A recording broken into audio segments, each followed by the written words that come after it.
Part 3. Attack by Stratagem.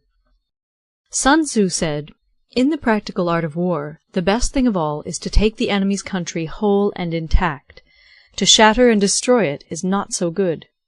So, too, it is better to recapture an army entire than to destroy it, to capture a regiment, a detachment, or a company entire than to destroy them.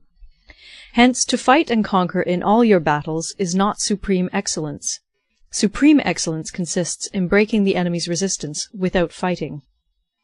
Thus the highest form of generalship is to balk the enemy's plans. The next best is to prevent the junction of the enemy's forces. The next in order is to attack the enemy's army in the field. And the worst policy of all is to besiege walled cities. The rule is, not to besiege walled cities if it can possibly be avoided. The preparation of mantlets, movable shelters, and various implements of war will take up 3 whole months, and the piling up of mounds against the walls will take 3 months more.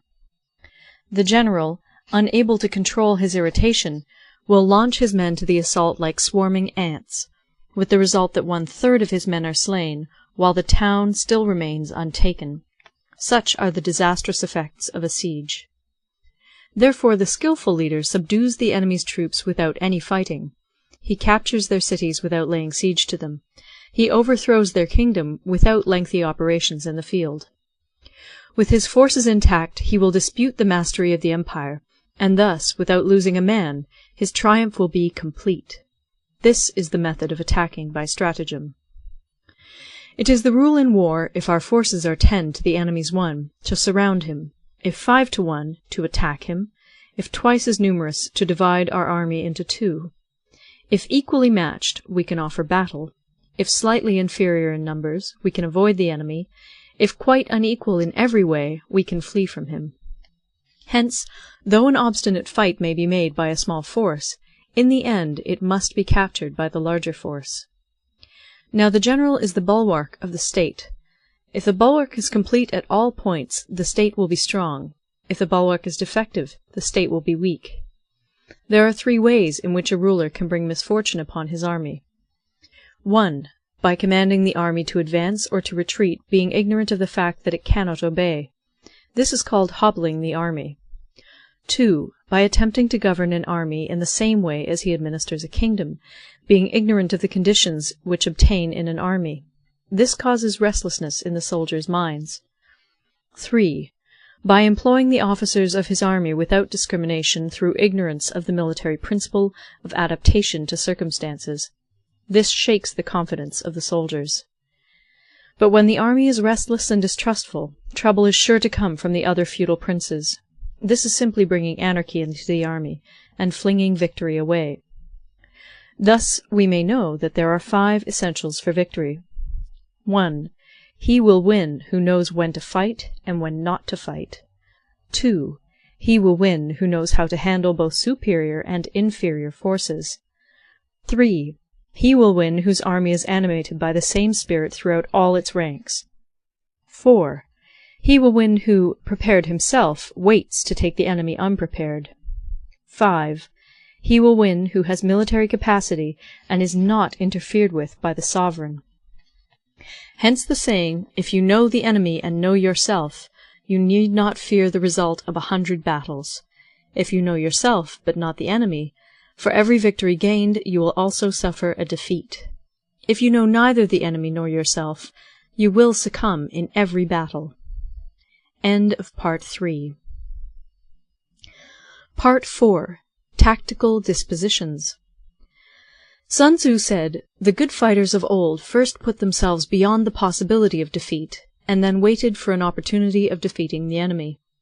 To secure ourselves against defeat lies in our own hands, but the opportunity of defeating the enemy is provided by the enemy himself.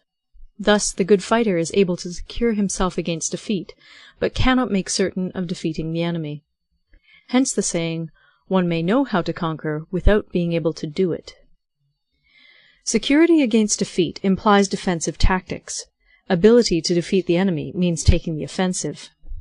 Standing on the defensive indicates insufficient strength; attacking, a superabundance of strength. The general who is skilled in defense hides in the most secret recesses of the earth.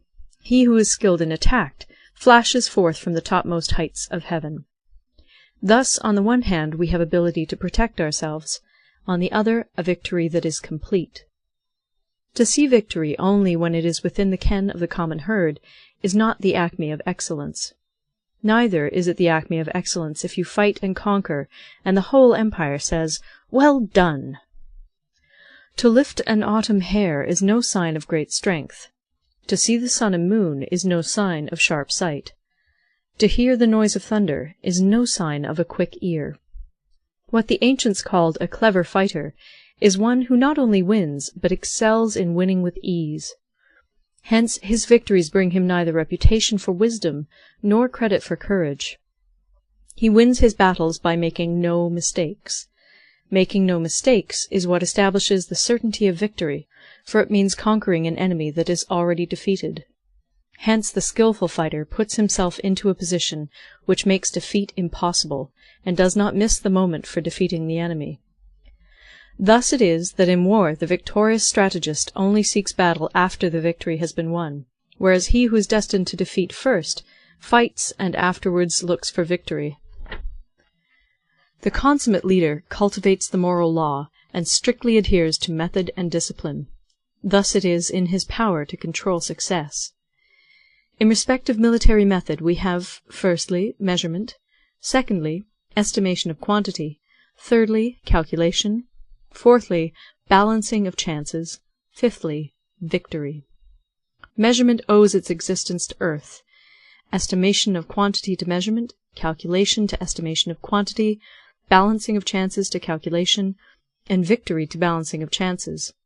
A victorious army opposed to a routed one is as a pound's weight placed in the scale against a single grain.